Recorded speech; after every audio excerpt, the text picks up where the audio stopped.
Hey, dans ce nouvel épisode, on reçoit Jérémy Phoenix Lefebvre. Joueur québécois, il nous raconte son expérience du lacrosse entre le Québec, l'Ontario et les États-Unis. Puis il nous partage son aventure de créateur de contenu sous le pseudonyme de JPL Lacrosse. Bonne écoute!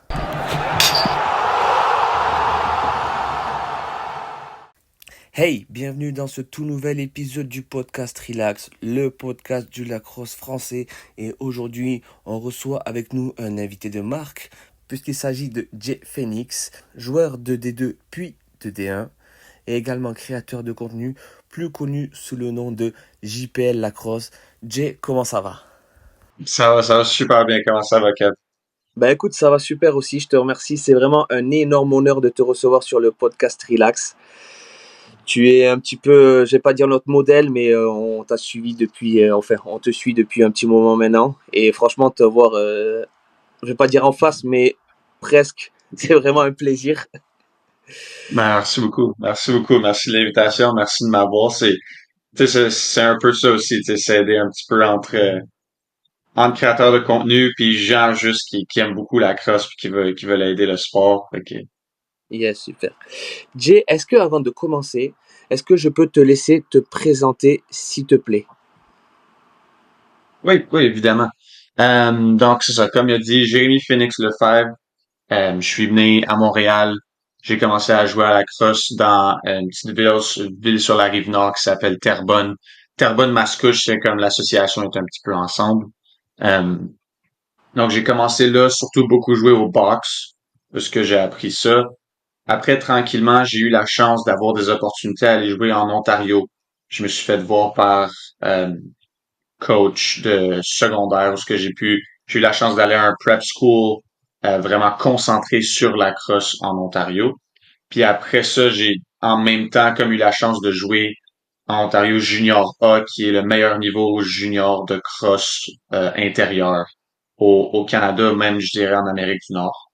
Euh, donc, par la suite, à travers ces années-là, j'ai réussi à me faire recruter. Je suis allé jouer à l'université, ça s'appelle Mercyhurst University, qui est à Erie, en Pennsylvanie, aux États-Unis. Et donc, on était D2 quand moi, je me suis fait recruter. On était dans la division 2. J'ai joué 3 ans dans la division 2. Et ensuite, notre dernière année, entre ma troisième et quatrième année à l'université, l'école a décidé de faire la transition dans le D1. Donc, j'ai eu comme l'expérience des deux un petit peu.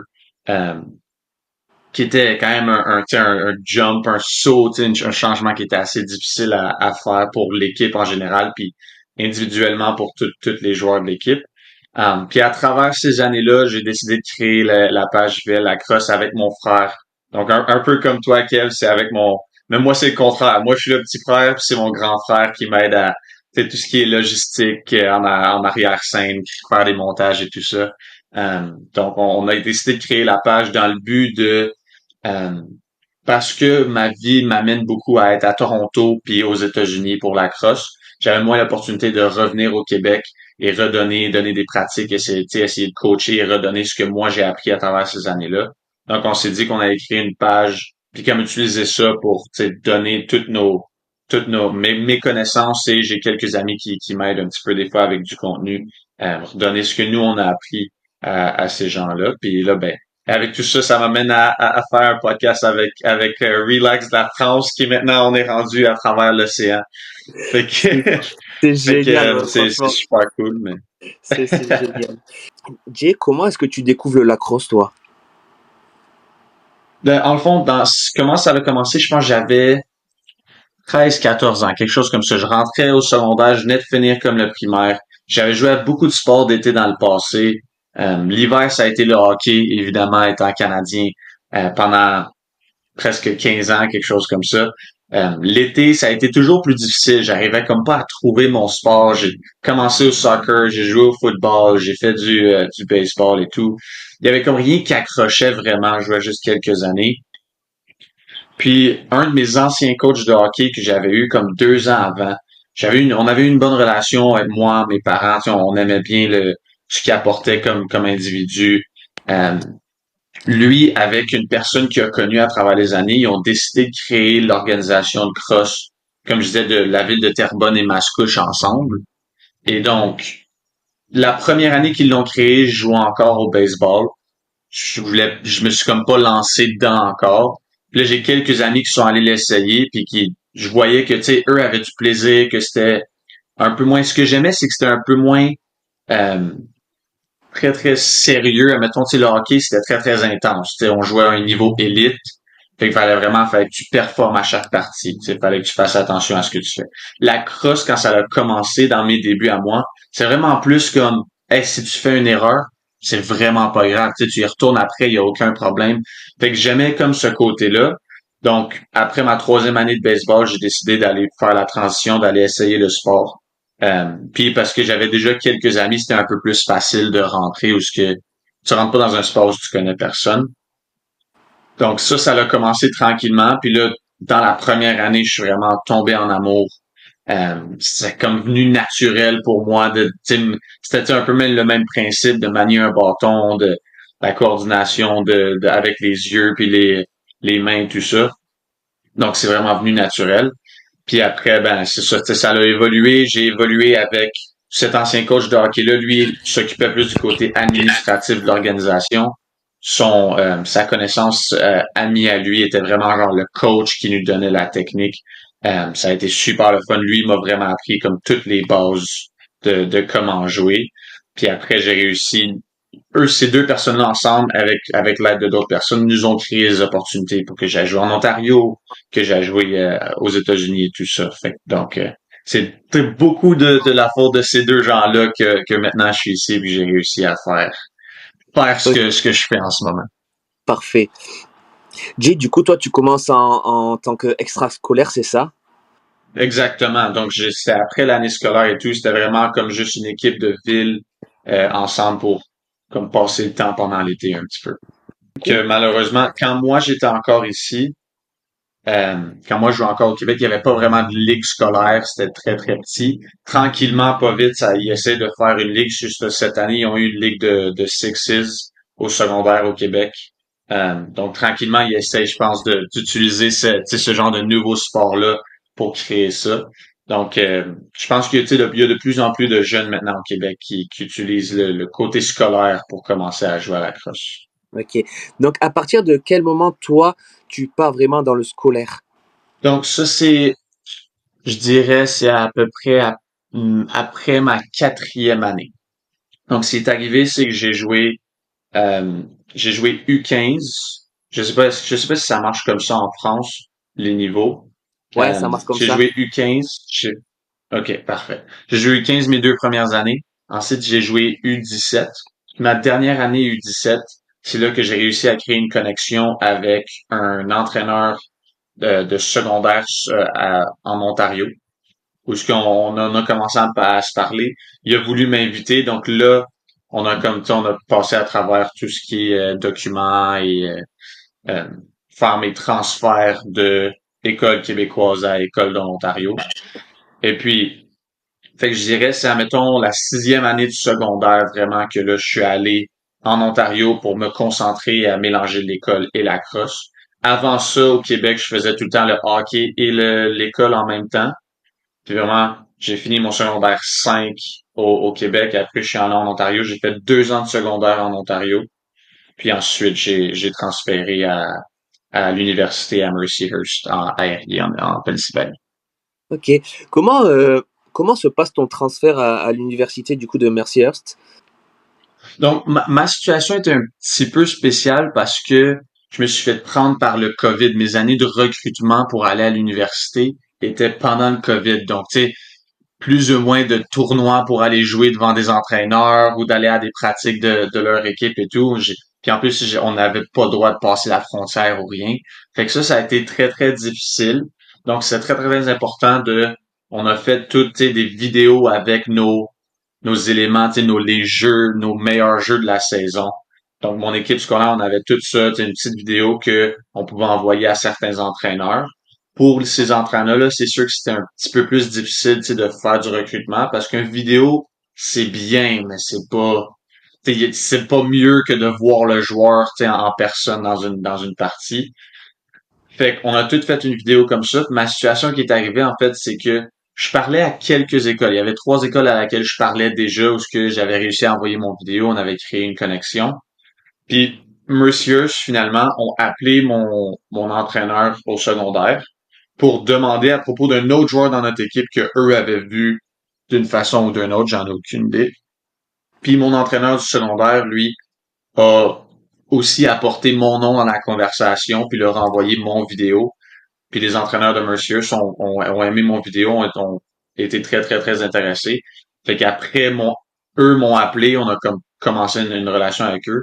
Puis très, très, très rapidement, dans genre l'espace d'une semaine, une à 2 semaines, j'avais commencé à parler à Mercier, puis je m'étais engagé. Quand ça faisait déjà comme 1 mois et demi que je parlais à ces 3 autres universités-là, après 2 semaines de parler à Mercier, ça l'a comme, ça l'a cliqué. Il y a eu une connexion vraiment automatique tout de suite que c'est arrivé, que les éléments marchaient bien. Puis ça finit que finalement j'ai décidé d'aller là à la place d'aller aux autres écoles à lesquelles je parlais. Ok. Est-ce que à ce moment-là, tu continues à jouer au box lacrosse ou du coup tu te concentres uniquement sur le Ouais. field? Ouais. Tu jouais Non, surtout. je joue encore au box. C'est sûr que c'est un petit peu plus difficile tu sais, avec l'horaire et tout, parce que là, les saisons commencent à commencer puis finir comme un petit peu en même temps. Fait qu'à chaque saison, tu sais, mettons, à la fin de ma saison à l'université, ben là, la crosse intérieure, le box avait déjà commencé. Donc, je ratais peut-être 1 ou 2 semaines de la saison de boxe. Mais c'est là que je voyageais jusqu'à Toronto une fois que mon année scolaire était finie. J'allais faire ma saison de boxe jusque-là. La saison de boxe, elle, des fois, devenait plus longue, puis comme en finissait jusqu'en septembre. Mais la seule chose qui était bonne avec ça, c'est que à l'université, la vraie saison de cross commence juste en février. Donc, même si j'étais en retard, oui, il fallait que je travaille fort pour reprendre mes cours et tout ça, mais je ratais pas vraiment de cross à l'université. Fait que c'est beaucoup plus facile. Tu sais, j'avais quand même, tu sais, des appels un peu comme ça avec mes profs. Mais moi, je ratais pas, tu sais, le physique puis l'entraînement avec les gars puis la relation, la chimie que tu peux créer avec les joueurs. Je ratais plus beaucoup de ça, mais le reste était correct. Ouais, tant que le lacrosse suit, les cours après, on s'en fiche, hein. Enfin, c'est ça, tant que tu peux suivre le lacrosse, après les C'est cours. Ok, super. c'est comme ça qu'on aimerait que ça soit, mais c'est bien que l'école soit encore soit Ouais. encore super important. Justement, à quoi ça ressemble une semaine type d'un joueur athlète des 2 puis des 1 à Mercyhurst? C'est un petit peu, donc ça se ressemblait beaucoup parce que notre programme D2, on était dans les quelques meilleures équipes du D2, donc tu sais, notre horaire ressemblait beaucoup à ce que notre horaire ressemblait dans le D1. Mais c'est très, très, très chargé. Genre, tu sais, si je suis complètement honnête, c'est pas fait pour tout le monde. Puis c'est là que notre équipe a eu un petit peu de misère parce que là, on passait de D2 à D1, ton horaire, on avait un petit peu plus de choses, un petit peu plus de pratique, des choses comme ça. Comment ça marche, c'est que juste pour comme donner un petit les paramètres comme autour de comment est-ce que ça soit, la NCAA a des règlements du nombre d'heures maximales que tu peux passer avec ton équipe par semaine. Donc, par semaine, on avait droit à 20 heures avec notre équipe. Ça prend en compte tes pratiques de cross, ça prend en compte si tu regardes des vidéos des autres équipes, ça prend en compte tes entraînements physiques dans le gymnase. Toutes ces choses-là comptent là-dedans. Si tu fais juste une activité, tu vas jouer peu importe au bowling pour le plaisir, ça rentre en compte là-dedans. Donc, si, admettons, je regarde une semaine, je vais te parler une semaine en saison régulière pendant la session du printemps. Les classes sont souvent, mettons, moi, mes classes, j'essayais, puis tu sais, on pouvait les placer, donc j'essayais pas de me mettre un cours à 8 heures, parce que ça, c'est vraiment, vraiment tôt. Fait que, mettons, on commençait les cours à peu près 9 heures, 9 à midi. T'avais 2 à 3 classes, tout dépendant de quelle longueur les cours y ont. Euh, Après, on avait notre pratique, c'était toujours de 2 à 4 dans l'après-midi, de 2 heures à 4 heures. Ça, c'était tout dans la pratique. Puis après, on avait notre entraînement physique souvent de 4 à 5, tout dépendant des jours. Puis ensuite de ça, pendant la saison, là, on faisait nos vidéos, regarder l'autre équipe, de savoir comment les autres équipes y jouent. Fait que c'est vraiment genre de 2 heures de l'après-midi à 6 heures le soir. C'est juste cross. Tu penses à rien d'autre, tu t'occupes de ça. Puis là, ensuite, faut que tu t'occupes de faire tes devoirs, aller manger, tu sais, te nourrir comme il faut, euh, de juste passer du temps avec tes amis pour tu sais, avoir du plaisir, faire d'autres activités. Donc, c'est sûr que pendant la saison régulière, ça c'est très chargé. Fait que ça serait du lundi au vendredi souvent. Ensuite, nos parties sont beaucoup le samedi en début d'après-midi, je dirais entre midi et 2 heures, les parties vont commencer. Donc ça c'est le matin, ça va être déjeuner d'équipe. Donc en France, je pense que vous appelez le petit déjeuner. Euh, d'équipe le matin où ce que ça, tous les gars, on se met ensemble, juste comme jaser tranquillement, relaxer, juste pour se préparer pour la partie. Ensuite, si la partie commençait à 2 heures, on devait être dans la chambre d'équipe à 11 heures le matin parce qu'on avait 1 heure de comme fin de préparation, de juste des petits ajustements qu'on va faire avant la partie. Puis après, il y a 2 heures qu'on utilise pour faire nos réchauffements. Tu sais, faire un petit peu d'entraînement physique, un petit peu, genre un petit peu de vélo avant, aller sur le terrain, prendre des tirs. Puis vraiment, 1 heure avant la partie, c'est là qu'on commençait nos vrais, comme, gros réchauffements d'équipe, puisqu'on va sur le terrain tout ensemble, on fait nos lignes de passe, on fait tu sais, nos lignes de tir, tout ça, quelques exercices. Puis après, ben là, ce qui était super cool aussi, c'est qu'après la partie, on avait, tu sais, tous nos parents venaient. Il y avait un vraiment gros, en anglais, on appelle un tailgate. Je sais pas si c'est un terme que vous utilisez, mais comme tous les parents se mettaient ensemble, on était dans le côté du terrain, mettons. Les gens avaient des petits barbecues, tu sais, ils se faisaient de la nourriture, toutes des choses comme ça. Fait comme toute l'équipe, même si on gagne ou on perd, tout le monde se mettait ensemble. L'entraîneur venait donner un petit message pour parler de la partie, remercier les parents. Fait qu'il y avait comme un sentiment de communauté qui se créait avec l'équipe, les parents, les frères et sœurs, les anciens, des fois, c'est les anciens de l'équipe qui ont gradué dans le passé, qui revenaient voir les parties, garder comme ce sentiment de communauté-là. Puis après, heureusement, les dimanches, là, c'était vraiment notre journée de congé. On a 6 jours actifs, puis on est obligé d'avoir une journée de congé par semaine. Fait que les dimanches d'habitude, c'est là que tu reprends sur tes devoirs peut-être que t'as manqué, tu relaxes, tu récupères aussi, tu sais, là, t'as aussi des bleus un petit peu partout, des échymoses, des choses comme ça qu'il faut que tu fixes avec de la glace et tout. Fait que le dimanche, c'est vraiment pour ça. Puis c'est ça, à travers la semaine, on a aussi un soigneur qui est à disponibilité sur le campus de l'école tout le temps, que tu peux aller voir, peu importe, c'est entre tes classes, des choses comme ça. Fait il y a des petites choses comme ça que tu rajoutes dans ton horaire, mais vraiment, c'est à ça que ça ressemblerait une semaine en saison régulière à l'université. Est-ce que tu as vu cette ambiance aussi de fin de match quand tu jouais au Canada ou c'est vraiment propre aux US? Je dirais que c'est vraiment quelque chose d'américain. Puis je dis ça parce que au Canada, ce qui arrive, surtout pour la crosse intérieure qui est difficile, c'est qu'on a beaucoup de joueurs qui viennent d'emplacements différents. Puis nos parties sont beaucoup pendant la semaine. Fait que c'est difficile pour les parents et tout, tu sais, de se diriger vers les parties. Genre, quand moi je jouais à Toronto, mes parents, c'était un voyage d'à peu près 5-6 heures pour se rendre. Fait que si la partie est un samedi, ils peuvent le faire, tu sais, c'est de la route, mais ça peut se faire comme il faut. Mais une partie un mardi, tu sais, les gens travaillent, peuvent pas vraiment faire ça. Fait que c'est vraiment la grosse différence. Aux États-Unis, on joue à la fin de semaine. Au Canada, on va jouer beaucoup pendant la semaine, qui rend ça un petit peu plus difficile. Alors, tu nous disais tout à l'heure que les entraînements sont très intenses. Limite, tu penses que lacrosse. Est-ce que tu as déjà vu, toi, du coup, des personnes ou des coéquipiers qui ont lâché car ils ne pouvaient pas suivre ou n'étaient pas aussi passionnés? Oui, ça c'est sûr. Tu sais, notre équipe, on avait, je crois 65 joueurs dans l'équipe. Donc c'est sûr que tu sais je te vois bouger la tête, tu sais c'est beaucoup de joueurs puis c'est fou parce que sur ces 65 joueurs là, t'en as juste à peu près la moitié qui jouent constamment dans les parties, tu sais t'en as beaucoup qui sont là pour les pratiques, nous aider les équipes mais ils sont pas là pour les parties. Fait que ces gars-là souvent tu vois qu'à travers l'année, ça perd un petit peu la motivation parce que là, tu pratiques super fort toute la semaine, mais t'as jamais comme la récompense de pouvoir aller marquer un but dans une partie ou pouvoir aller faire un jeu dans le temps qui compte. Fait que oui, tu sais, à travers le temps, t'as des gars qui tranquillement commencent à comme perdre la motivation. Puis là, c'est sûr que l'école rentre en compte où ce que là, tu t'approches de la semaine des examens. Ben là, tu as plus de travail, c'est un peu plus difficile de trouver l'énergie.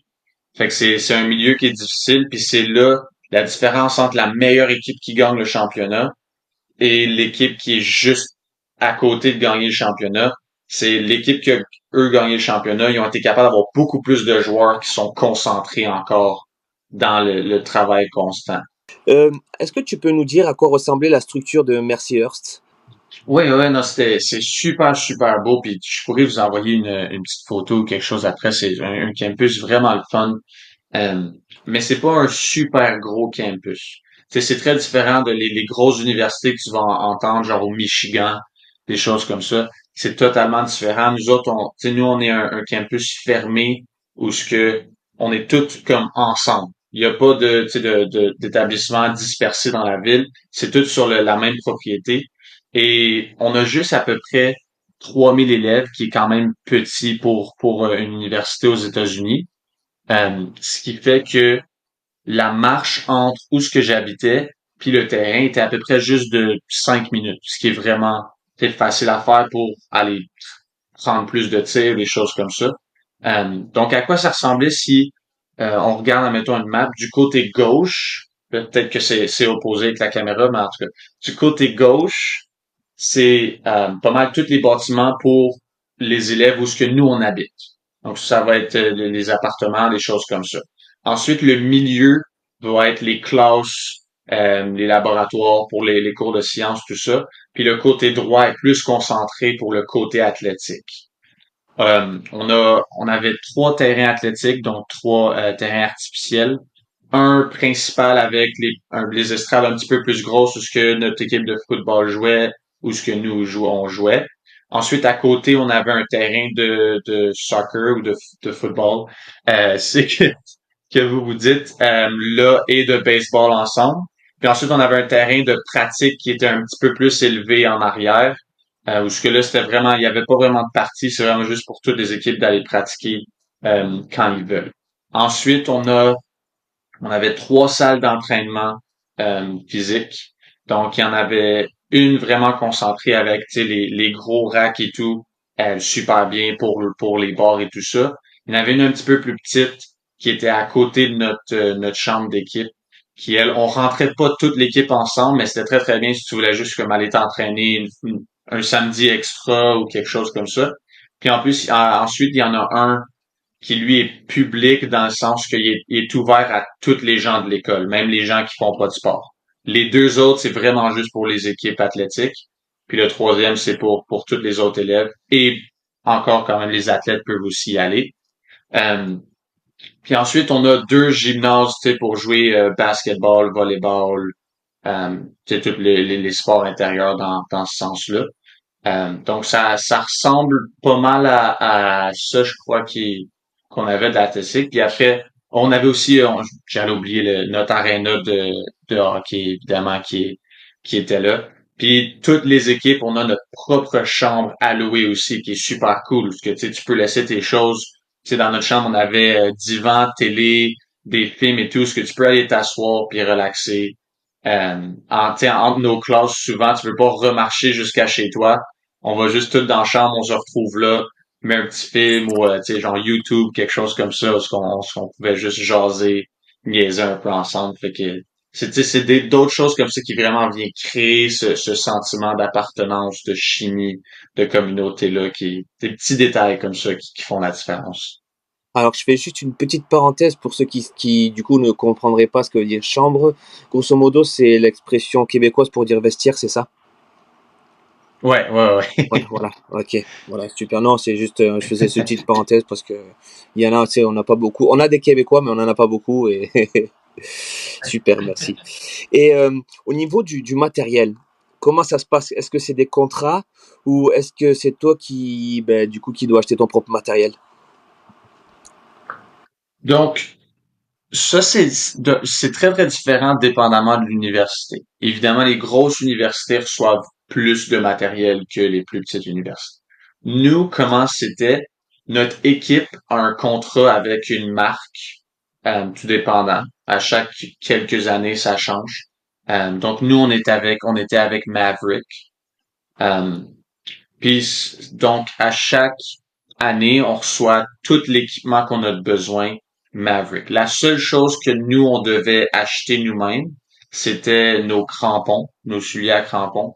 Parce que nos entraîneurs ont juste eu le sentiment que, tu sais, tout le monde a des pieds différents, on a une différente pour les souliers. Donc, ils trouvaient que d'acheter des souliers que quelqu'un va pas porter parce qu'ils sont inconfortables valait pas vraiment la peine. Fait que, tu sais, on recevait les gants, les protège-coudes, les épaulettes, le casque, euh, tout ce qui est, tu sais, habillement des shorts, des chandails, des cotons wattés, toutes ces choses-là, on recevait ça avec l'équipe. Bâton puis tête de crosse, panier, tout ça, on recevait ça aussi. Puis comment ça marchait, c'est on en recevait un au début de l'année, puis si on le brise, on peut leur donner, puis on a, tu sais, eux ont comme une assurance de 3 à 6 mois, quelque chose comme ça. Fait qu'on en recevait un autre. Mais nous, tu sais, il y a certaines écoles où ce qu'ils vont te donner comme 3 4 bâtons au début de l'année, puis tu t'arranges avec ça. Nous, c'est un petit peu différent juste côté budget. On en reçoit un, tu leur donnes si tu le brises, puis t'en reçois un nouveau, mais t'en as pas d'extra. Ok, super. Jay, est-ce que tu peux rapidement nous expliquer, tu nous disais tout à l'heure en fait que vous êtes passé de la D2 à la D1. Les universités aux Ouais. États-Unis, c'est pas le. Alors, la D1, D2, ça dépend pas forcément du niveau de jeu, c'est plus de la structure, c'est ça. Est-ce que tu peux nous expliquer exactement comment ça se passe, les passages entre D2, D1 ou inversement D1, D2? Oui, en fait, c'est que d- j'aime bien comment tu l'apportes, parce que ça a plus ou moins rapport avec ton niveau de crosse, mais c'est vraiment plus côté budget que l'école a. Donc, chaque école, évidemment, décide le nombre d'argent qu'ils veulent investir dans chaque équipe. Donc, si tu as beaucoup d'argent, tu peux investir beaucoup d'argent. Tu vas pouvoir aller chercher, tu sais, un meilleur coach, des meilleurs joueurs, mais aussi avoir les meilleurs établissements. Donc, quand tu veux aller dans la division 1, la NCAA a certains critères que les écoles doivent respecter, comme la grosseur de ton terrain tu sais, avec les estrades, la grosseur de ton aréna de hockey. Il y a certains critères que tu dois respecter. Donc, si tu es une école qui est un petit peu plus petite, qui a un petit peu moins d'argent, t'es peut-être pas capable de bâtir un bâtiment ou un établissement aussi gros qui peut, tu sais, avoir tous ces gens-là. Donc ça, c'est la première chose. C'est pour ça que tu vas voir des équipes dans la division 3 qui peuvent peut-être compétitionner dans la division 1 parce qu'ils ont le talent, mais côté école et budget, ils peuvent pas faire performer dans le D1. Ensuite, la transition, c'est très, très simple.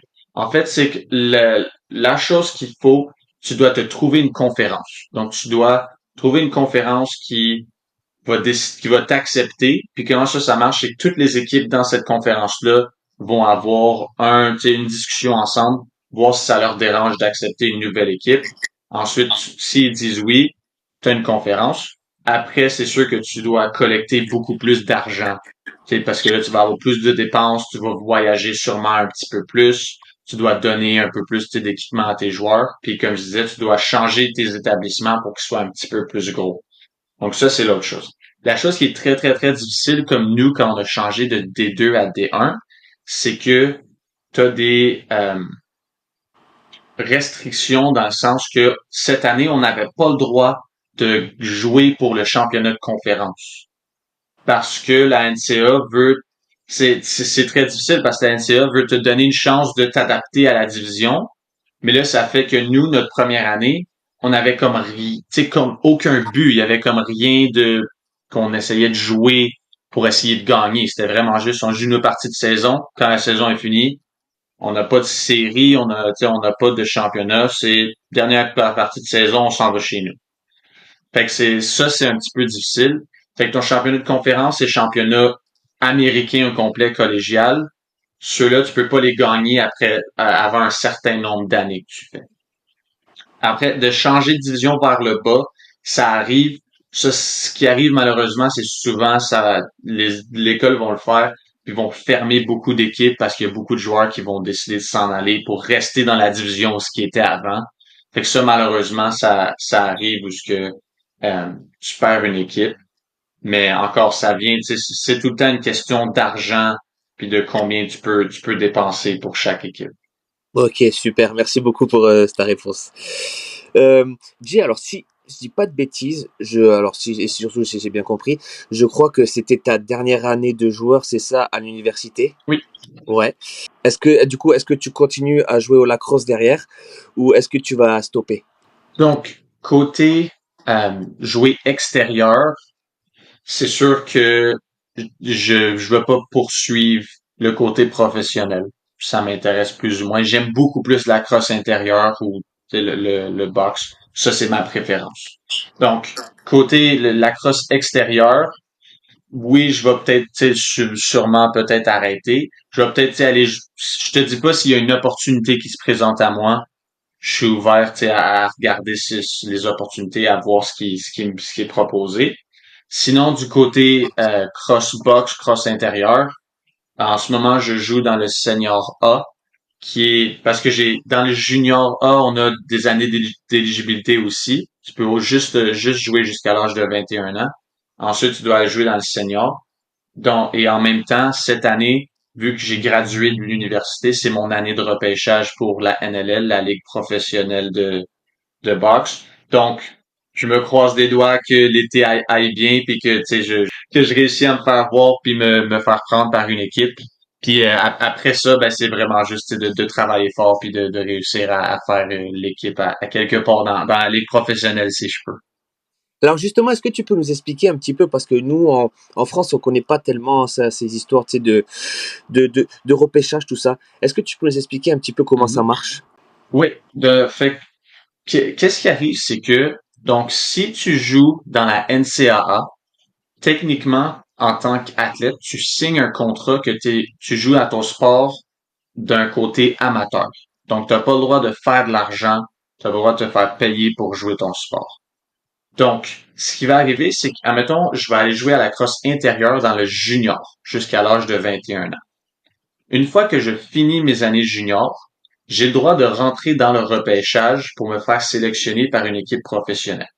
Mais si je suis encore dans la NCAA, je suis encore à l'université, je suis techniquement un amateur, donc je dois attendre de finir l'université pour ensuite pouvoir être sélectionné dans le repêchage. Comment le repêchage marche? C'est vraiment tu sais, les entraîneurs des équipes professionnelles, tu sais, vont aller à des parties seniors, vont aller à des parties juniors, faire du recrutement, voir les joueurs que eux aiment, vont prendre des notes, vont sûrement contacter ces joueurs-là à un certain moment dans l'été pour prendre connaissance de comment est-ce que cette personne-là, elle est en tant qu'humain, tu sais, est-ce qu'il y a une connexion, est-ce que c'est une bonne personne, des choses comme ça, parce que tu veux quand même repêcher des joueurs que tu apprécies, des personnes que tu apprécies. Tu veux pas juste quelqu'un qui est bon à la crosse, mais qui va détruire ta chimie d'équipe, évidemment. Um, donc, les entraîneurs vont faire ça, mais vont aussi, la crosse est un sport qui est très, très petit dans le sens que la communauté est petite. Tout le monde se connaît d'une façon ou d'une autre. Donc, tu vas avoir beaucoup d'entraîneurs professionnels qui vont juste faire un appel avec quelqu'un qu'ils connaissent peut-être dans une autre province, peut-être en Colombie-Britannique ou quelque chose comme ça, puis leur demander quel joueur est-ce que je devrais regarder, quel joueur tu penses qui a le niveau pour se rendre au côté professionnel. Puis ensuite, le repêchage, il y a une liste, ça dépend tout le temps de comment la saison a fini l'année passée. Ça, souvent, la dernière équipe va avoir le premier choix au repêchage. On va pouvoir choisir le meilleur joueur et ainsi de suite, comme opposé du classement de fin d'année. Puis chaque équipe peut décider quel joueur prenne. Je crois que dans la NLL, il y a 5 ou 6 rondes, quelque chose comme ça. Donc une ronde, c'est quand toutes les équipes vont choisir un joueur une fois. Toutes les équipes ont eu leur choix dans la première ronde. Une fois qu'ils ont tous choisi un joueur, c'est maintenant la deuxième ronde commence. Et ainsi de suite. Donc, il y a, je crois, 15 équipes professionnelles, quelque chose comme ça. Et ensuite, il y a à peu près 5 ou 6 rondes. Faudrait vérifier, je sais pas exactement combien il y a de rondes. Il y a 5 ou 6 rondes où ce que les entraîneurs peuvent prendre une décision, choisir un joueur, qui lui, maintenant, une fois que tu es choisi au repêchage, tu fais partie de cette organisation-là. Ça veut pas dire que tu es dans l'équipe et que tu joues. C'est juste que tu fais partie de l'organisation. Donc, ensuite, tu vas te présenter au camp d'entraînement, essayer de bien jouer, assez bien jouer pour faire l'équipe et heureusement signer un contrat. Pour changer d'équipe, il faut soit que cette équipe-là te laisse aller ou de faire un échange puis de t'envoyer dans une autre équipe. Ok. Est-ce que Jay, tu peux nous expliquer comment s'organisent les ligues de boxe au Canada et comment elles sont structurées? Euh, donc, les ligues de boxe, c'est un petit peu dans le junior, comment ça marche, c'est que tu as trois niveaux. Tu vas avoir le junior A, le junior B et le junior C. Donc, le junior A, évidemment, est ton meilleur junior. Et ensuite, les équipes juniors vont avoir des affiliations avec des équipes junior B et junior C qui vont pouvoir utiliser ces équipes-là comme développement. Donc, quand ils vont avoir un joueur un peu plus jeune, eux vont jouer dans ces équipes-là parce que souvent, dans le junior A, vu que tu peux jouer junior entre l'âge de 17 et 21 ans, le junior A va être souvent tes joueurs qui ont 20, 21 ans, qui ont gagné de l'expérience, qui sont meilleurs au sport, qui vont être là. Donc, ça, c'est comme les trois niveaux. Ensuite, dans le junior A, il y a, je crois, 11 équipes. Donc, on joue 20 parties par saison à travers l'été. Et ensuite, il y a les séries éliminatoires. Euh, c'est beaucoup de parties dans le peu de 3 mois que tu as pendant l'été. Parce que tu dois jouer tes 20 parties de saison. Ensuite, les séries, c'est 3 rondes de séries. Puis tu dois gagner, à chaque ronde, tu dois gagner 3 parties. Mais tu peux peut-être en jouer 5, tout dépendant. C'est la première équipe qui gagne 3 parties qui passe à la prochaine ronde. Fait que ça devient beaucoup de parties qui peuvent être jouées. Ensuite, dans le junior B, il y a beaucoup plus d'équipes parce que s'il y a plus de développement. Et le junior C, surprenamment en Ontario, est beaucoup plus petit. Euh, souvent, les villes d'Ontario essaient de se concentrer sur le junior B pour donner une chance à leurs joueurs d'aller jouer dans la meilleure ligue junior. Le senior A en tant que tel, c'est un petit peu la même chose. C'est juste que c'est les joueurs qui sont plus vieux que 21 ans, mais il n'y a pas de limite d'âge. Donc, c'est vraiment là que tu peux avoir des gens de 31 ans qui vont aller jouer là, se garder en forme et tout. Le senior A, comment ça marche par contre, c'est après la saison professionnelle de boxe. Donc, tu vas avoir des joueurs professionnels qui vont aller jouer là pour se garder en forme, puis être sûr qu'ils sont à l'affût de tout. Donc, ce qui est super le fun, ou ce qu'il y a moi en ce moment dans cette position-là, où ce que j'ai la chance de jouer contre quelques joueurs professionnels, puis de vraiment comme gagner cette expérience-là, puis de voir comment eux font, puis comment me rendre au prochain niveau. Ok, super. Justement, Jay, est-ce que du coup c'est, comme tu dis, il y a des professionnels. Est-ce que du coup cette ligue-là de senior A est une ligue, on va dire, professionnelle également, semi-professionnelle, ou c'est vraiment que de l'amateur et du coup les joueurs jouent sur leur pécule de joueurs pro NNL quoi. Non, le senior A, je dirais semi-professionnel. Ok. Ouais, donc ça fait que Semi-professionnel. Parce que tu vas avoir un milieu entre, comme je disais, les joueurs professionnels qui, eux, reviennent jouer pendant l'été pour se garder en forme et tout. Mais c'est une ligue très, très, très compétitive. Puis ensuite, tu vas avoir des joueurs comme moi, où ce que on n'est pas encore rendu au niveau professionnel, mais on essaie de se faire voir. On est encore en développement un petit peu pour se rendre au côté professionnel. Donc, c'est là, tu sais, t'as le semi, eux sont pros, nous, on essaye de devenir pro, ou ce mélange-là qui est super le fun à voir, puis ouais. qui nous donne l'expérience, tu sais, de jouer contre des gens super connus, professionnels, tu sais, comme des joueurs comme Lyle Thompson, qui est un des joueurs les plus populaires au monde, contre qui on joue, tu sais, on joue comme 3 fois par semaine, exactement, qui a joué pour les Cannons qui sont sur ton chandail. Donc, des joueurs comme ça, où ce que c'est très, très, très impressionnant, mais ça, tu sais, ça te donne cette expérience-là qui est vraiment le fun à pas avoir.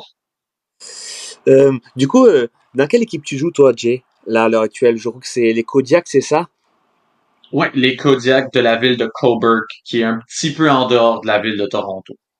Ok, super. Donc, ouais, c'est quand même une équipe qui a quand même un bon niveau, hein. J'essaye de suivre un petit peu. Il y a Ouais. quand même En un ce bon niveau. moment, on est milieu de classement, donc on est quatrième. Puis il faut s'assurer qu'on reste là parce que les séries éliminatoires, c'est juste les 4 premières équipes qui s'y rendent. Donc on est un petit peu comme sur la ligne entre se rendre plus loin ou ne pas faire les séries. Mais non, ça va quand même bien cette saison. Euh, Jay, est-ce que tu as, toi, un, un, un bon et un mauvais souvenir que tu pourrais nous partager de la crosse? Oui, oui, oui, oui. Euh, un bon souvenir, le souvenir que je vais te parler, c'est un bon souvenir, mais un petit peu qui me pince encore au cœur un petit peu. Donc, je crois que c'était l'année 2023 au box dans le Junior A. On a réussi à se rendre au championnat canadien avec mon équipe, qui est vraiment à la fin de l'été. On a réussi à passer à travers nos séries de l'Ontario et après on est allé jouer contre des équipes de d'autres provinces, les meilleures équipes junior A des autres provinces. Donc c'est vraiment comme le gros championnat de cross intérieur à cet âge-là. Donc on s'est rendu là. Malheureusement, on a perdu, mais c'était vraiment une expérience mémorable.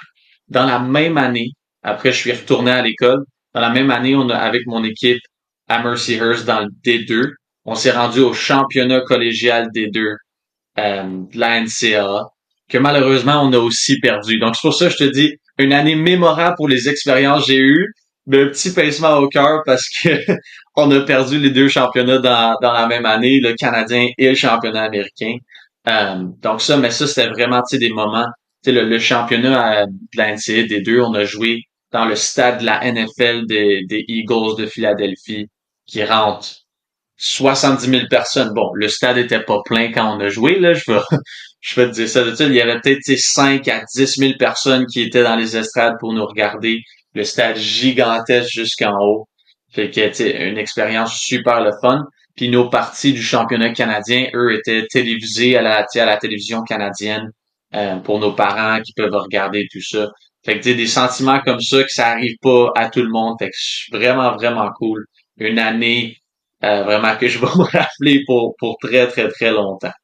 De l'autre côté, quelque chose de pas aussi cool qui est arrivé à la crosse. Il y a une partie, donc dans mes premières années juniors, je n'ai pas fait l'équipe junior A. Tu sais, j'essayais de me rendre, mais j'ai pas réussi à être dans l'équipe à temps plein. Donc, je jouais dans une équipe en dessous. Il y a une soirée, je me suis fait appeler par l'entraîneur de l'équipe junior A à laquelle j'appartenais, qui me disent, hey, il nous manque de joueurs. Tu sais, on a quelques joueurs qui sont blessés. Est-ce que ça te tente de faire la route puis de venir nous aider ce soir? Fait que, moi, super excité, tu sais, je parle à mes parents, mais je suis un petit peu malade. J'ai comme un rhume qui se crée. En tout cas, il y a quelque chose qui se passe. Puis mon père, il me regarde, il me dit, non, mais tu sais, t'es malade, comme, je sais pas si ça vaut vraiment la peine qu'on fasse toute cette route-là pour que t'ailles jouer. Puis là, en même temps, on se regarde, puis on se dit, oui, mais combien de parties est-ce que je vais pouvoir aller jouer avec cette équipe-là? Tu sais, je sais même pas si je vais faire l'équipe un jour. Fait qu'on dit, hey, regarde, pas grave, tu sais, prends-toi un sac, on se dirige là-bas. Là, on part de Montréal, qui est à peu près 5 à 6 heures de route jusqu'à Toronto pour aller jouer la partie. Donc, à 1 heure de l'après-midi, je suis à l'école un mardi. Mon père vient me chercher à l'école, me prend de l'école secondaire, on commence la route jusqu'à Toronto. Arrive là-bas, me prépare pour la partie, je rentre dans la partie, je joue on appelle ça des shifts quand t'embarques sur le jeu. Donc, quelques fois que j'embarque sur le jeu, ça va vraiment pas bien. Je joue vraiment pas bien. C'est même pas drôle à quel point je joue pas bien. Fait que, un moment donné, je reviens sur le banc. Le coach en chef, l'entraîneur-chef me regarde. Il me dit, tu sais, là, la défensive, c'est un petit peu difficile. Fait que concentre-toi juste sur les mises en jeu. Je suis une personne qui a fait toujours les deux, les mises en jeu et la défensive. Il me dit, on va s'occuper de la défensive. Toi, fais les mises en jeu. Je suis comme, bon. Déjà là, tu sais, c'est un petit peu difficile parce que là, je comprends que j'ai pas le vote de confiance de mon entraîneur. Donc, je fais OK. Fait que là, à chaque mise en jeu, je joue pas de la partie. Je suis assis sur le banc. Tout ce que j'attends, c'est qu'une équipe marque un but puis que je puisse embarquer pour la mise en jeu. Je continue à prendre les mises en jeu. Puis je perds les mises en jeu. Puis je perds les mises en jeu. Puis je perds les mises en jeu. Puis j'ai fini la partie que j'ai pas gagné une mise au jeu de la partie. Genre absolument zéro mise au jeu. Il y a eu 23 mises au jeu dans la partie. J'ai gagné 0, j'ai perdu 23. C'était le pire moment. Puis j'embarquais sur le jeu, je regardais mes parents à chaque fois. Puis j'étais là, puis j'étais comme, Ouais, ça a tué tes ça me stats. tentait plus. Ouais, c'est ça. Ça me tentait plus d'y aller, mais en même temps, je peux pas dire non. Puis tu sais, j'essaie de me faire un nom, de montrer que je suis capable de jouer à ce niveau-là. C'est marche tranquillement jusqu'à la mise au jeu, va m'installer. Fait que mettons que cette partie-là, tu sais, un souvenir qui est pas super apaisant, mais que je vais me rappeler toute ma vie, par contre, qui m'a vraiment fait apprendre certaines leçons, de continuer à travailler, puis de réussir à se rendre là. Puis finalement, ben, à travers les années, les entraîneurs ont remarqué que tu sais, j'essayais toujours. Ça leur a quand même montré un certain positif, même si même si j'étais vraiment mauvais. Mais il y a eu un positif qui est quand même ressorti de ce moment-là de cross. Comment est-ce que tu gères, toi, la pression des face-offs? C'est c'est un moment qui est très très très intéressant parce que t'es comme tout seul. T'es comme un petit peu dans une bulle.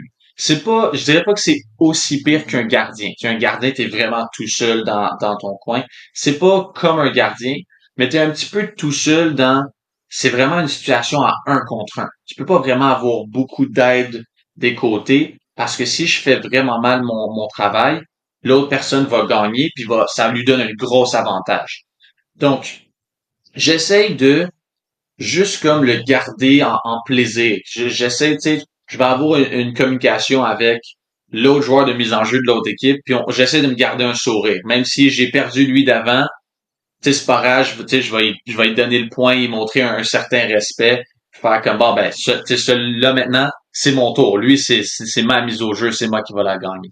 J'essaie de garder un petit peu un positif, puis l'autre chose que j'ai pris d'une mentalité de gardien de but, c'était d'effacer le passé très très rapidement. Que même si j'ai perdu ou j'ai gagné, l'autre joueur va peut-être faire quelque chose de différent. Fait que chaque mise en jeu est différente à chaque but. Donc c'est ça, puis c'est ça aussi que j'aime des mises en jeu, où ce que faut que je fasse un mouvement différent, faut que je m'adapte différemment à la mise en jeu pour gagner avantage. Mais oui, je suis d'accord, tu sais, il y a beaucoup de pression qui vient avec la position. C'est très, très difficile. Puis tous les yeux sont sur toi à un moment. C'est tout le monde, c'est la seule place que tout le monde regarde. Donc, si tu rates, t'as de l'air un petit peu, tu sais, ah, lui, il est pas bon. Fait que c'est des choses comme ça. C'est sûr que ça vient avec l'expérience aussi. Le plus de mise en jeu tu vas prendre, plus ça va être facile dans ta tête à toi de t'adapter puis de quand même passer par-dessus ces erreurs-là que tu vas faire. Ouais, c'est clair, surtout que, effectivement, en plus, surtout sur des gros matchs, tu vois, avec plus de pression. Déjà, le match est déjà une pression, plus le fait que tu dois mettre les Fogos, ouais, effectivement, ça doit être atroce. Euh, Ouais, non, tu sais, puis c'est là que les joueurs de mise en jeu peuvent faire une grosse différence, côté positif ou négatif, tu sais, qui est intéressant à voir dans les parties. Comme tu dis, dans un gros match, ça peut être la différence que tu gagnes ou tu perds. ouais, c'est clair. Du coup, Jay, euh, c'est qui le meilleur joueur avec qui tu aies pu jouer et le meilleur joueur contre qui tu aies pu jouer? Donc, si un temps je commence avec les joueurs contre qui j'ai pu jouer, comme j'en ai parlé un petit peu tantôt, Lyle Thompson, c'est sûr que c'en est un qui est très, très, très impressionnant.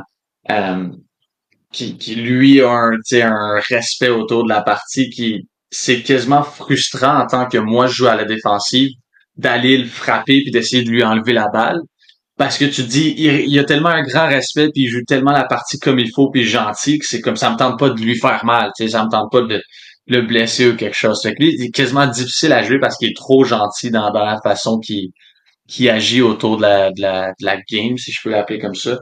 Sinon, après, tu sais, des joueurs comme Josh Byrne, qui a joué pour le Chaos dans la PLL, qui joue pour l'équipe de Buffalo dans la NLL, qui lui aussi un gaucher absolument incroyable, la façon qu'il joue, comment il peut tirer la balle de n'importe où, puis marquer. Puis la créativité que ce gars-là a est juste remarquable. Puis Dane Smith, qui puis un petit fait qui peut être intéressant, Dane Smith avec l'équipe de Buffalo dans la NLL, lui joue à l'attaque. C'est un joueur d'offensive qui marque beaucoup de buts. Dans le senior A, dans la ligue où je joue pendant l'été, lui joue à la défensive. En fait, joue plus en transition pour développer ce côté-là de son talent. Puis parce que l'équipe dans laquelle elle joue a beaucoup de joueurs très très bons. Donc lui, ça montre à quel point ça le dérange pas puis il veut juste faire ce qui est mieux pour l'équipe. Qui se dit, c'était lui le meilleur joueur de la NLL à l'attaque, là, je crois, 2 ans. Puis maintenant, pendant l'été, il va jouer à la défensive parce que c'est là que l'équipe a besoin de lui. Donc ça, c'est trois gars qui sont impressionnants puis que comme tu sais, c'est des gars qui à la télé, tout le monde a comme l'air de la même grandeur. Quand j'arrive sur le terrain, je le regarde, je me lève la tête, les gars mesurent tous comme 6 pieds 3, 6 pieds 4. Moi, je suis grandeur super normale, tu sais, je suis 5'9", 5'10", dans une bonne journée. Fait que je joue à défensive, puis c'est comme, ah, salut, tu vois jamais la fin des joueurs. Fait que ces trois gars-là, c'est super impressionnant. Un joueur avec qui j'ai joué, qui lui joue encore dans le junior au box, que c'est un nom que vous allez de plus en plus entendre. Il vient de gagner le championnat D1 avec l'université de Cornell. Son nom c'est Willem Firth, qui est un, je sais pas, je crois qu'il jouait midfield. Euh, un gars qui va sûrement être repêché premier dans la ligue professionnelle de boxe, pourrait peut-être être repêché premier dans la ligue professionnelle de field dans le futur quand il va se rendre à ces années-là. Mais ouais, non, un gars qui est très, très, très impressionnant. C'est un attaquant, peut marquer, peut passer, peut défendre, tu sais, même peut jouer de la défensive quand il y a besoin. Va aller enlever la balle à des gars en transition côté défensif. C'est un gars qui peut vraiment comme tout faire. Puis qui lui aussi a un côté humble, un côté où ce que tu sais, il va pas essayer de montrer puis avoir la grosse tête. Vraiment comme fait son travail, il est tout le temps en train de travailler fort, d'essayer de s'améliorer. Euh, Fait que ouais, ce nom-là, je vous dirais de garder ça en tête, puis d'essayer de trouver ce nom-là dans le futur parce que ça va être un gars qui va être très très connu dans le monde de la crosse, c'est sûr. On va aller suivre ça. Selon toi, c'est quoi le plus beau maillot que tu aies eu la chance de porter? Hum, c'est une bonne question parce que toutes les chandails ou les maillots ont tous des aspects différents qui sont très, très, très intéressants puis très, très beaux. Moi, Euh, je t'avoue que j'ai vu celui de Mercy Hurst. Je l'ai trouvé assez sympathique, franchement. mhm. C'est celui-là, je pense que j'allais dire. Il était comme fait en mèche dans le sens qu'il y avait comme des trous dedans, très, tu sais, pour aérer et tout, puis un petit peu côté vieillot, que ça apporte. Puis eux sont super, super beaux, voilà, vraiment cool, que j'ai réussi à pouvoir garder, que j'ai dans mon garde-robe. Fait que maintenant, je vais porter ça, puis vous allez me trouver dans la rue à quelque part avec, avec ce maillot-là sur moi. Euh, Sinon, juste petite parenthèse avec ça, un casque qui est le meilleur casque, je crois, que j'ai eu, c'est avec l'équipe de intérieure de la Rive-Nord ici, qui est équipe de boxe, qui était pour la région de la Rive-Nord et non juste une ville, qui était une équipe élite. On avait réussi à avoir des casques avec tu sais, les gens, ils font des collants avec les logos et tout, mais on a réussi à faire des collants qui avaient fait comme tout le casque. On avait un gros tour sur le côté avec des lignes oranges et tout, l'ours avec une main qui comme déchirait le casque un petit peu. Lui, à chaque fois qu'on allait à des tournois et tout, on recevait plein de compliments des autres équipes et tout qui auraient voulu avoir nos casques.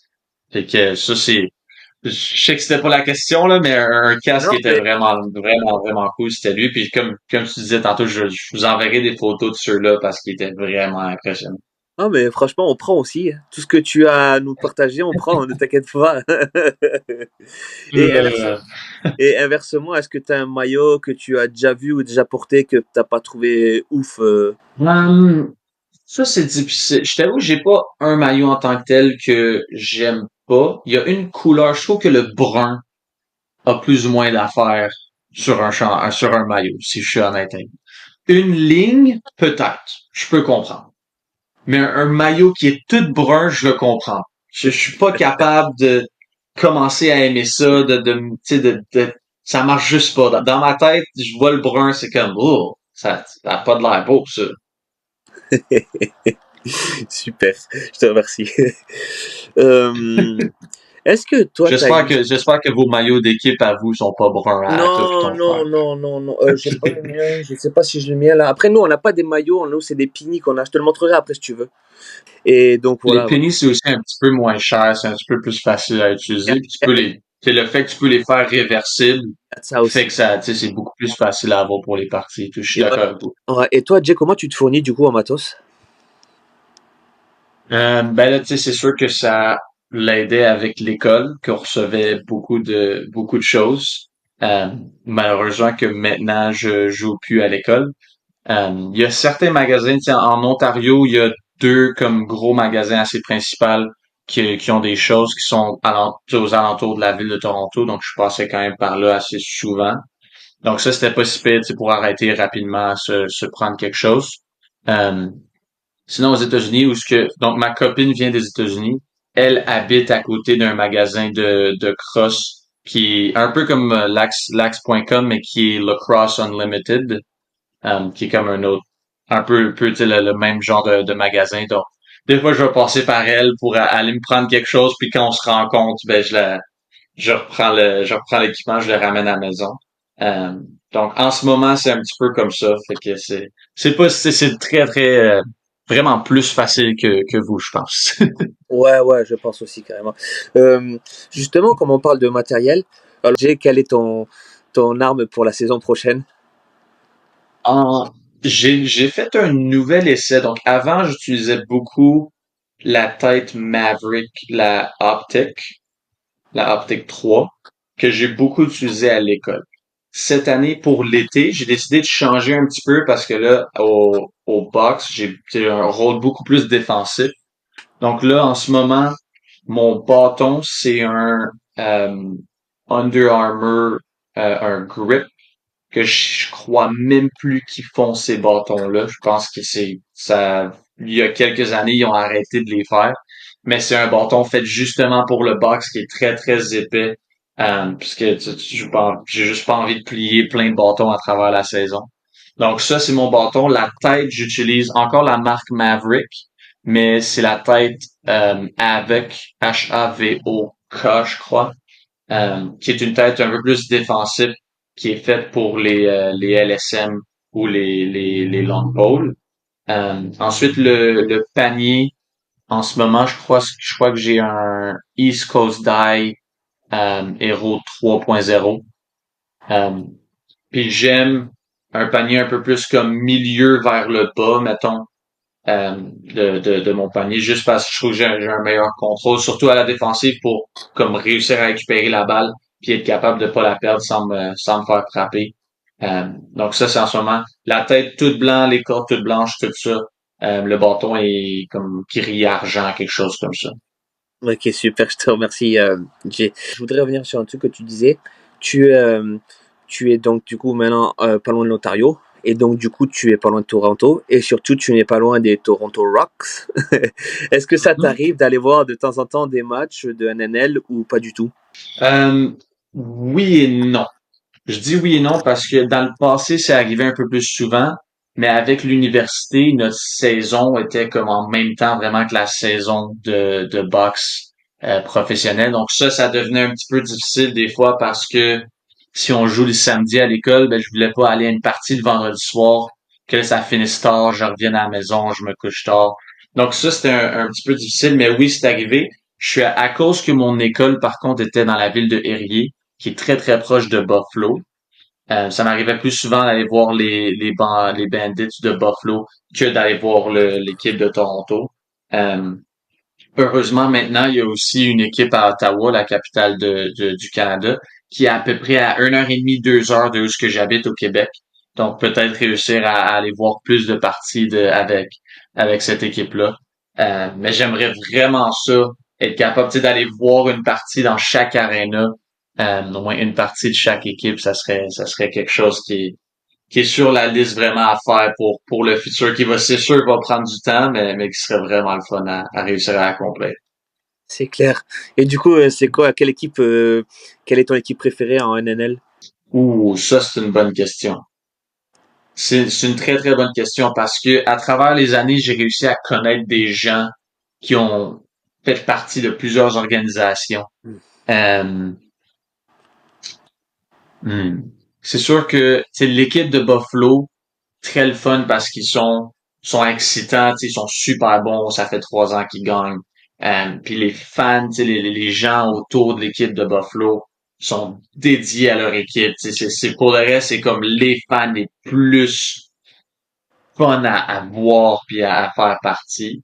Euh, Sinon, je te dirais, j'ai un petit peu, depuis que l'équipe est rendue à Ottawa, j'ai un petit peu ce sentiment-là, comme de les aimer un petit peu plus parce qu'ils sont beaucoup plus proches de chez moi, donc plus accessibles. Et sinon, l'autre équipe vraiment que je dirais, ce serait, il y a une équipe à Albany, les Firewolves, de la ville d'Albany dans l'État de New York, qui eux, j'aime beaucoup parce que l'assistant coach, l'assistant entraîneur et l'entraîneur que j'ai eu au secondaire en Ontario. Donc j'ai comme ce sentiment-là de connexion un petit peu avec cette équipe-là où ce que je connais vraiment les gens qui s'occupent de l'organisation. Est-ce que tu as une histoire complètement dingue qui t'est arrivée dans le cadre du lacrosse? Mais là, c'est sûr que tu sais, c'est l'histoire de la partie que j'ai perdue 23 fait mise en jeu.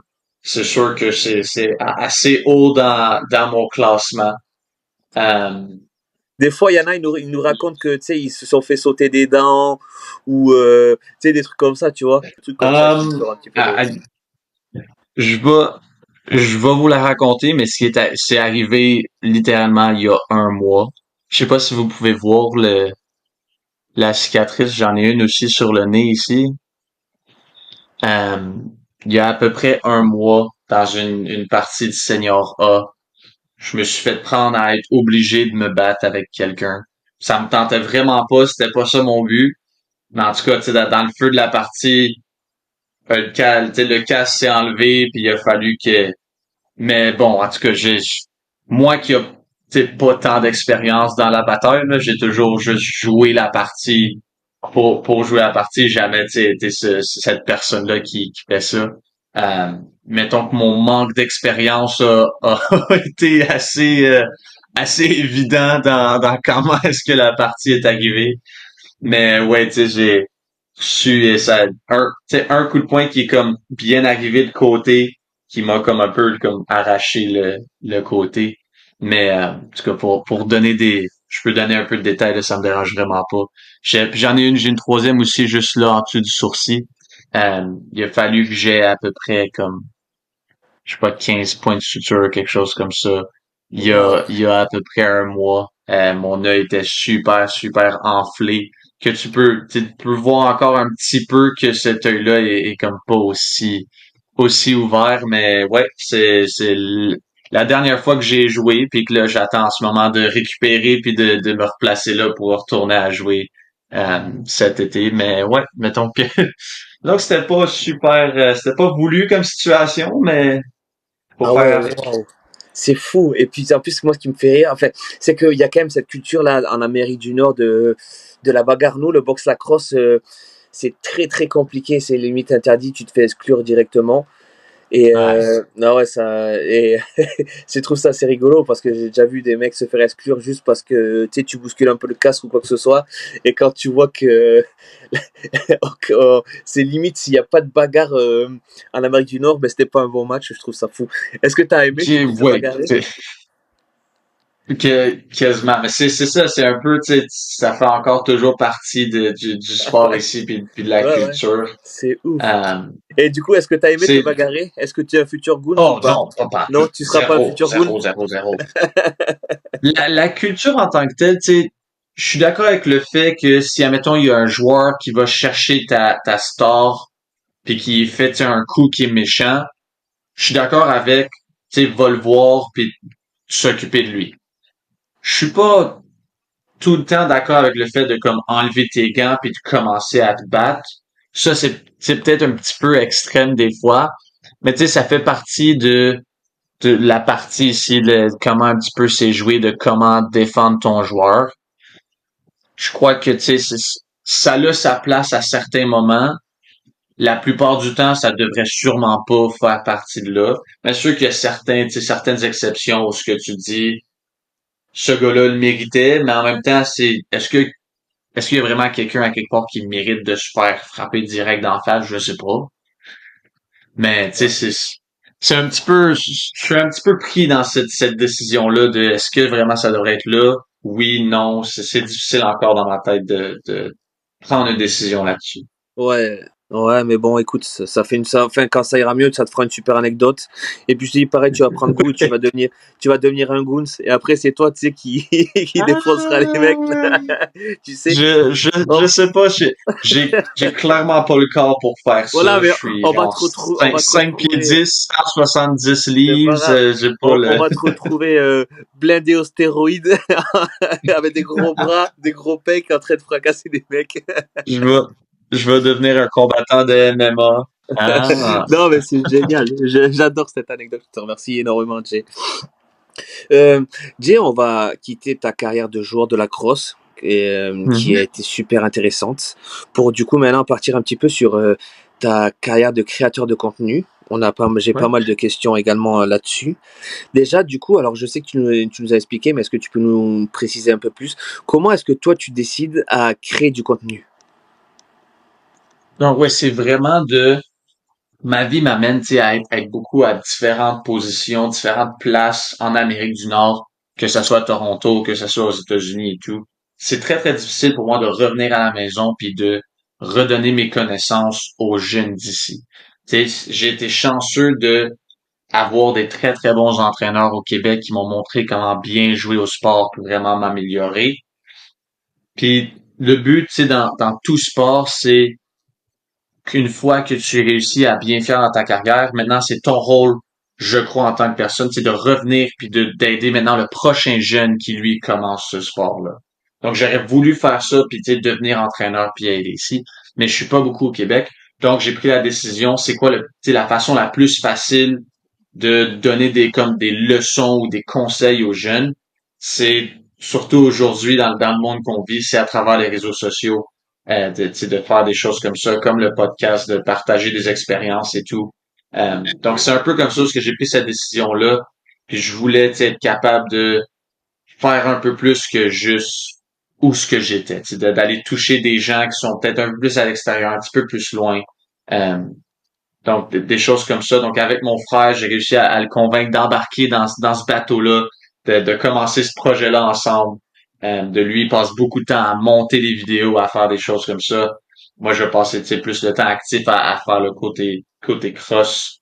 Euh, donc, c'est vraiment comme ça. Puis là, ça va faire, je crois, 2 ans, 3 ans quasiment qu'on fait ça c'est pas encore à temps plein parce que tu sais j'étudiais et tout, mais j'espère que dans le futur on va être capable de faire ça à temps plein et d'être concentré sur juste aider les gens de la langue française. On fait un petit peu de contenu en anglais quand même parce que comme je disais ma vie m'apporte à être dans un monde anglais beaucoup. Donc je fais un petit peu de contenu en anglais, mais on essaie quand même d'avoir au moins 80% là, tu sais, de notre contenu qui est avec la langue française. Effectivement, c'est vrai que je crois, Jake, je pense que tu es le premier créateur de contenu francophone du lacrosse. Ça t'a fait quelque chose quand tu as vu que tu étais suivi de l'autre côté de l'Atlantique? Je vous avoue que ça a été très, très surprenant. Puis je pense que notre premier abonné euh, de la France, je crois que c'était, peu importe la personne qui est en charge du compte de Grenoble, euh, qui s'est abonné à nous, qui nous a envoyé un message qui a été très, très, très chaleureux, tu sais, super gentil de nous remercier de faire du contenu en français et tout. Ça, je vous avoue que la journée que j'ai vu ça, que moi avec mon frère, on a regardé le message, puis on était comme wow, on est vraiment comme on a réussi à toucher des gens qui sont là-bas. Parce que le but, c'était de toucher les gens du Québec. Puis que là, tu sais, ça a comme pris une différente ampleur. Puis ça nous a un petit peu aidé, tu sais, à nous pousser un peu plus aussi de voir que ça a un impact sur des gens que je connais pas personnellement, tu sais, des gens qui sont à l'extérieur. Puis ça peut vraiment faire une différence à quelque part. Je vous avoue que ce message-là du compte de Grenoble a vraiment fait comme une différence dans la façon qu'on s'occupait de notre page Instagram. Est-ce que tu savais, toi, avant qu'il y avait du lacrosse en France? J'étais au courant qu'il y avait un petit peu de cross, mais j'avais vraiment pas de connaissances. Je savais qu'il y avait des tournois où vous aviez une équipe de France, des choses comme ça, mais comme j'étais pas au courant de comment est-ce que ça marchait, vos associations de cross, tout ça. Euh, Puis que maintenant vous faites du sixes et tout ça, j'en avais aucune idée avant de commencer la page. Et du coup, toi, comme tu parlais du Sixties, est-ce que tu as déjà eu l'occasion d'essayer le Sixties ou pas encore? Non, malheureusement non. J'ai vraiment envie de l'essayer, de voir comment ça marche. Parce que encore ici, tu sais, en Amérique du Nord, il n'y a pas vraiment de ligue organisée de sixes ou rien. Tu sais, c'est très concentré sur le field normal et le box normal. Il n'y a pas encore de sixes. Justement, j'en parlais avec le père d'un jeune que j'ai aidé cette semaine, que faudrait que ça grossisse beaucoup plus ici. De un, parce que les Olympiques arrivent, puis il va falloir que les équipes soient préparées avec ça. De deux, parce que je trouve, tu sais, quand ils sont arrivés avec le sport, j'ai trouvé que c'était un petit peu bizarre, parce que là, tu crées un troisième sport dans un monde qui est déjà assez petit. Maintenant, ça fait quelques années que le sport existe en tant que tel, de le voir d'un angle différent, ça fait beaucoup de sens parce que t'as pas besoin d'autant de joueurs, t'as pas besoin d'autant d'espace, c'est beaucoup plus facile à organiser. Tu sais, il y a certaines choses qui rendent le sport plus facile, mettons, pour des jeunes de prendre ça, de commencer ça sur le tas. Donc, maintenant, je vois tu sais, la vision que les gens qui ont créé le sport ont. Puis c'est pour ça que maintenant, je veux vraiment l'essayer puis voir. Puis essayer de penser à, tu sais, côté stratégie, parce que là, ah, pour l'Amérique du Nord, il y a personne vraiment qui a joué à ça. On sait pas vraiment quelle stratégie utiliser. Est-ce qu'on devrait faire une stratégie de cross extérieur, de cross intérieur? Comment est-ce qu'on va attaquer ce sport-là? Ça va être intéressant de voir, puis j'ai hâte de voir les Olympiques. Aussi, je peux rester en communication avec Justin Warner puis Dylan Snyder, puis d'essayer de venir aider les équipes de France pour ces tournois-là, puis d'apprendre de ces gens-là, ça serait vraiment une expérience qui serait le fun. Bah écoute, on espère du coup te voir sur prochainement sur les terrains de France Lacrosse du coup. Est-ce que du coup, en tant que créateur de contenu, ça t'est déjà arrivé de te faire reconnaître dans la rue ou quand tu vas au stade ou des trucs comme ça?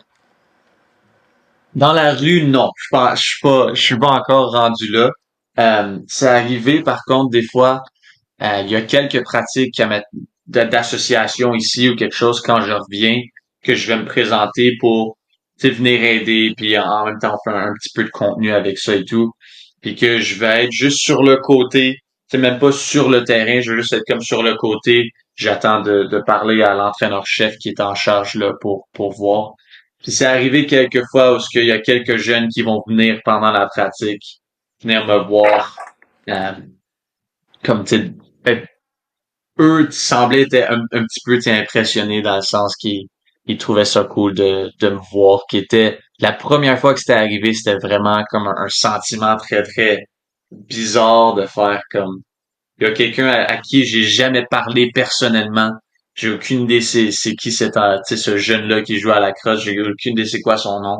Mais lui vient me voir parce que me voit sur Instagram, sur Facebook, peu importe, tu sais, à chaque jour quelque chose puis tu sais, il était super content de me voir avec eux du positif à dire. Donc ça, c'était un sentiment qui était assez surprenant puis très très tu sais, chaleureux, super le fun à avoir. Euh, Puis c'est ça, tu sais, les gens du monde de la crosse au Québec sont toujours super accueillants. Si, admettons, j'écris à une association que je veux aller faire quelque chose avec eux, les aider, me joindre à une pratique, tout le monde est très, très accueillant, puis tu sais, sont très faciles à travailler avec pour créer quelque chose, pour mettre quelque chose ensemble. J'ai vu maintenant, alors maintenant tu as commencé à faire du coup du coaching, on va dire vraiment plus te mettre dans le coaching, tu proposes des sessions maintenant. Est-ce que tu peux être amené à faire du coaching à distance? Oui, donc de un, tu sais, le coaching, j'ai toujours essayé d'être entraîneur d'une équipe. Quand j'étais à Toronto pendant les étés, j'avais toujours une équipe de U11 ou U13. que j'étais en charge de eux. Cette année, je suis pas à Toronto, donc c'est un petit peu différent. Je fais moins de coaching d'équipe. Euh, comme tu as dit, quand je reviens ici, même à Toronto, à d'autres endroits, j'essaie de faire des leçons privées, de travailler un à un avec les jeunes. Puis au début de cet été, c'est quelque chose qu'avec mon frère, on a décidé de sortir, qui était un essai.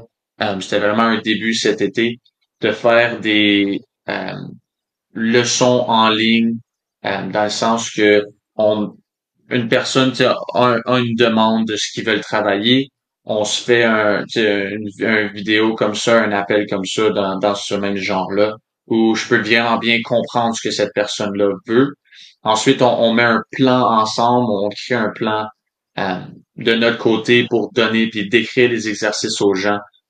Puis on donne une liste de vidéos pour que les gens puissent voir vraiment tu sais, l'exemple en tant que tel qu'on met ensemble, puis qu'ensuite on envoie à la personne.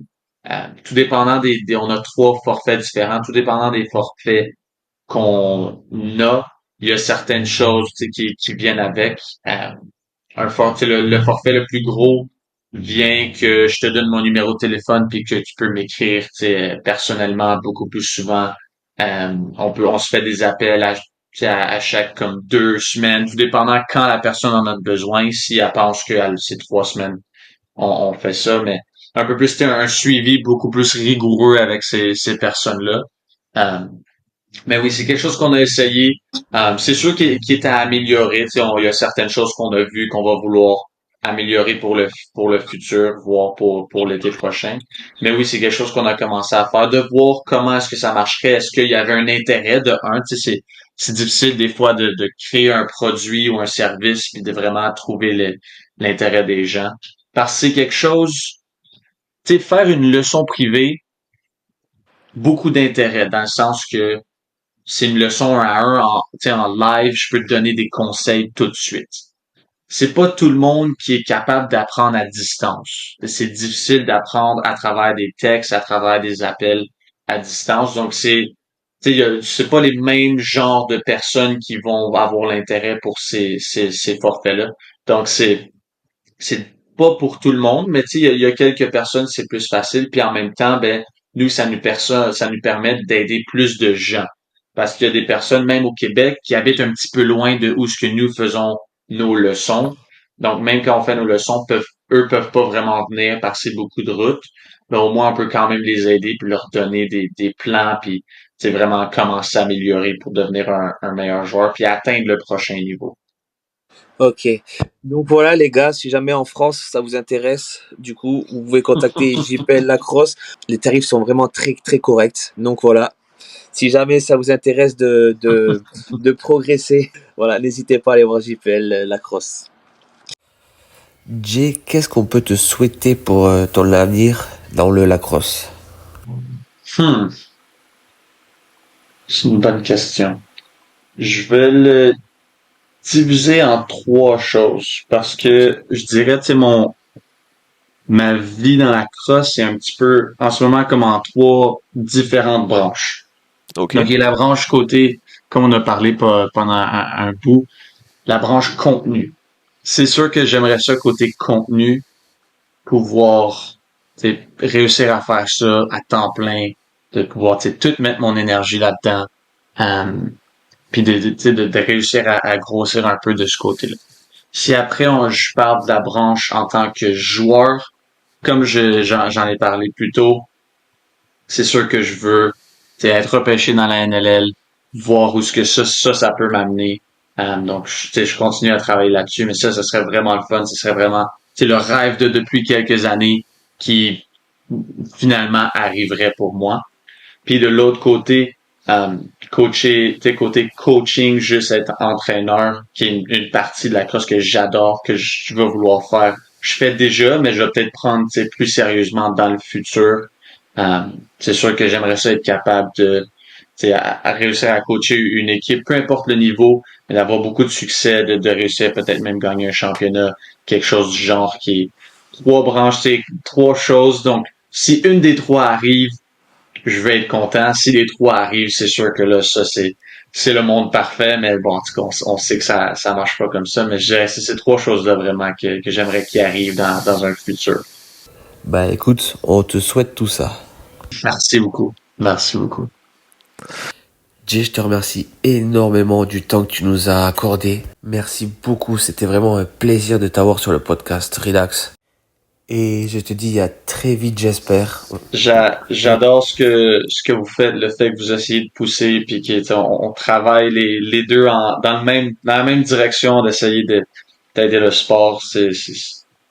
Merci de l'invitation, mais merci de faire ça en France, puis de tu sais, d'aider votre cross et tout. C'est plus de gens comme ça qu'on a besoin qui vraiment aident le sport, aident la communauté, qui font que la cross est un sport aussi beau puis aussi c'est plaisant à être dans ce monde-là. Donc, non, merci à vous. Puis j'espère que vous, tu sais, vous allez réussir à grossir le sport en France. Puis on espère que la France va avoir du succès dans les prochains championnats européens, peu importe, peu importe. Ben écoute, on l'espère. Merci beaucoup et à bientôt, je te dis ciao, à plus, ciao. Merci beaucoup d'avoir écouté cet épisode. Nous vous invitons à aller suivre JPL Lacrosse sur tous ses réseaux si c'est pas déjà fait, et également à prendre contact avec lui si une de ses leçons vous intéresse. Quant à nous, on se dit à très vite. N'oubliez pas de liker, de partager si ça vous a plu, et bien sûr de s'abonner si vous ne l'êtes pas encore. À très vite.